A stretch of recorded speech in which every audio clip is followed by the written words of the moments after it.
Hi, good evening. Austin Mayor Steve Adler. Got a minute. We're going to go over some of the COVID numbers, mention one or two things coming up at the City Council meeting tomorrow. Number of cases has gone up. Other than that, generally flat. It'll be probably later this week that we see the bump, if any, coming from spring break. But let's go ahead and take a look at the numbers so that we can see the context for those things. Let's begin by adding the sheet. Here you can see the key indicator. 7-day moving average for admissions is 22, but we have 31. Pretty significantly higher than our 7-day moving average. Yesterday, our 7-day moving average was also 22, so it stayed the same. The reason it stayed the same is because a week ago, we had a number that was in the lower 30s. So today's 31 displaces the number from 7 days ago. The last several days, as you know, have all been around the 19 to 20-ish mark. I wish we were still driving it down lower. We have to work to do that. You can see how this is kind of just flattened out at that point. Let's take a look at the number of folks in the hospital. Looking good. Let's hope that let's look at just to confirm that we're seeing that. We're getting to the place now where the numbers are such that we're sufficiently out of immediate risk. There would be some time if we moved into risk. I'm not sure it makes sense for us to continue to look at this stuff on a nightly basis. We'll see, and we'll talk about that. Number of people hospitalized is 158. The 7-day moving average is 160. Folks in our ICUs, 59, 7-day moving average, 58. Ventilators, 37 people, 35 on a 7-day moving average. 806 people have passed away. That's 3 more people since yesterday. We still have one of the lowest mortality rates in the country. In fact, a mortality rate less than half of the state average, less than half of the federal average. That means that while everybody is kind of tracking the same, if people say it doesn't make any difference what any individual community does, you just have to say, look at Austin, because Austin has that lower mortality rate than half, again, less than half the state average and the national average. I believe it's because we have a community that generally has followed the adoption of masking. A lot of businesses participating, not everybody. There will always be the naysayers, but enough people that are not. Most of the people are not naysayers. Most of the people are wearing masks, and business owners are trying to keep that up in their businesses. Appreciate it. That's why we're doing as well as we're doing. But the caution is we have to keep doing it. It's feeling a little bit more like spring. More and more people are getting the vaccines. The natural tendency would be to let up. But let's not forget what it is that we're doing that has gotten us to this place. And let's try and make sure that we hold on to it as best we can. City council meeting tomorrow, so there won't be I Got a Minute. At the end of the council meeting, I'll go on to Instagram Live and talk about some of the things that may have happened in the council meeting. There's some important things that are being considered. One is Council Resolution 111. Council Resolution 111 is the one that asks the city manager to take a look at all the federal funding that's coming in from that bill that was signed by President Biden. A lot of money coming into the city, a lot of money coming into the county. A lot of that money is going to be needed for our response to COVID, increase, the continuing the testing, get the vaccinations out.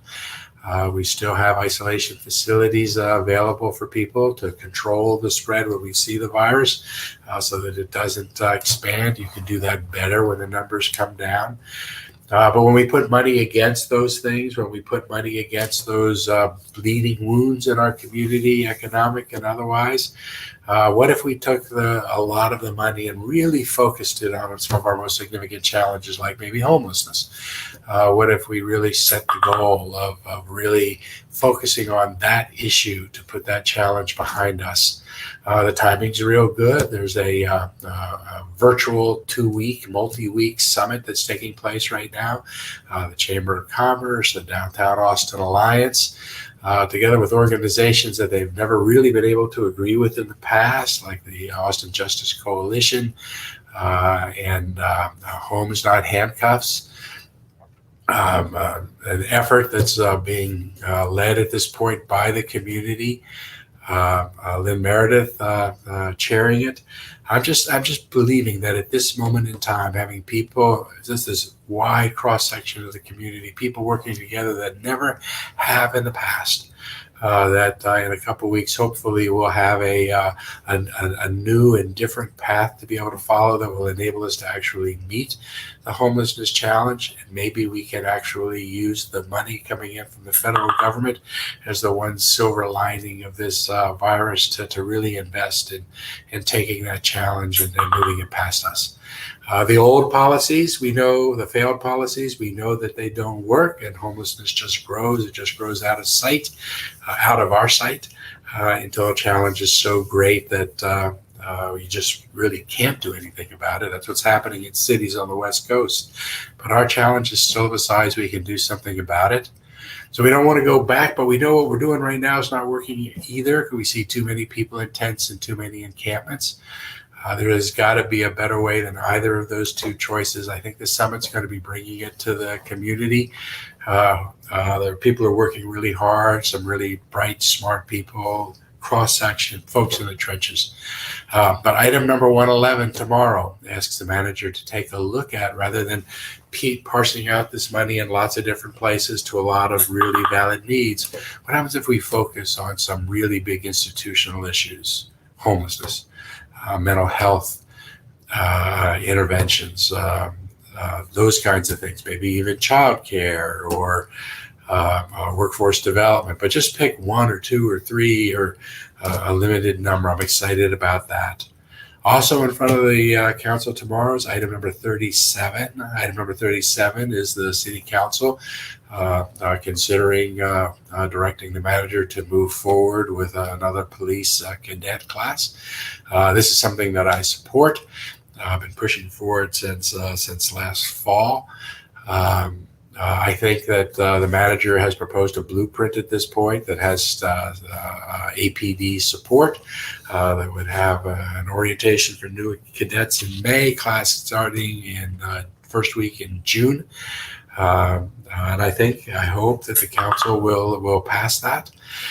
It is real clear from the studies that have been done that we have real challenges in our cadet classes in the past, actually having cadet classes that really prioritized our community values, that really carried the message that we wanted carried with respect to de-escalation and kind of just an approach to policing.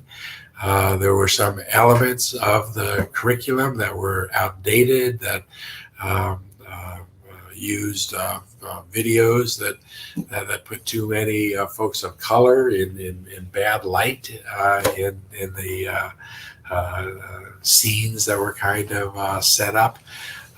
But even the internal studies recognized that we had work to do. Well, a lot of those work now has been done. Still a little bit more work left to do. The manager in his blueprint is taking very seriously the concerns that were raised by the community, by the folks that are working on the task force to reimagine policing. Going to be able to incorporate those, and then it'll be time for us to get a new class. I really do see a new cadet class as one of the best ways we have to bring cultural change agents into our police force. And I think we also need the number of officers. As we go forward, I think we ask our police officers to do too much stuff. They shouldn't be the way our city deals with poverty or intersects with mental health interventions in our city. And if we can remove those functions from policing, actually have mental health professionals on the front line, if we can move those from policing, then we have a police force that can really function on and focus on the crime and the things that we need our police force to do. But that issue is going to be up in front of the city council tomorrow. Also tomorrow, in front of district judge, is going to be the question of whether or not the city of Austin's health authority is allowed to have enforceable rules with respect to things like a mask mandate. Again, in our city, we have that mandate. The Attorney General challenged it a couple of weeks ago. The judge at that point sided with Austin, kept it in place, but set a hearing for tomorrow.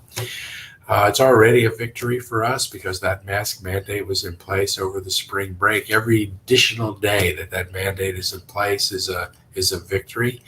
But at the end of the day, it doesn't really make any difference what this judge does or what the governor says or what I say. It's really up to a community to decide what is right for that community. And the community demonstrates that by the choices that people make. And in our community, it's pretty clear that our community thinks that people should be wearing masks. People should be requiring them in the stores that they run. So hopefully the court will give us some additional days with the mask mandate in place.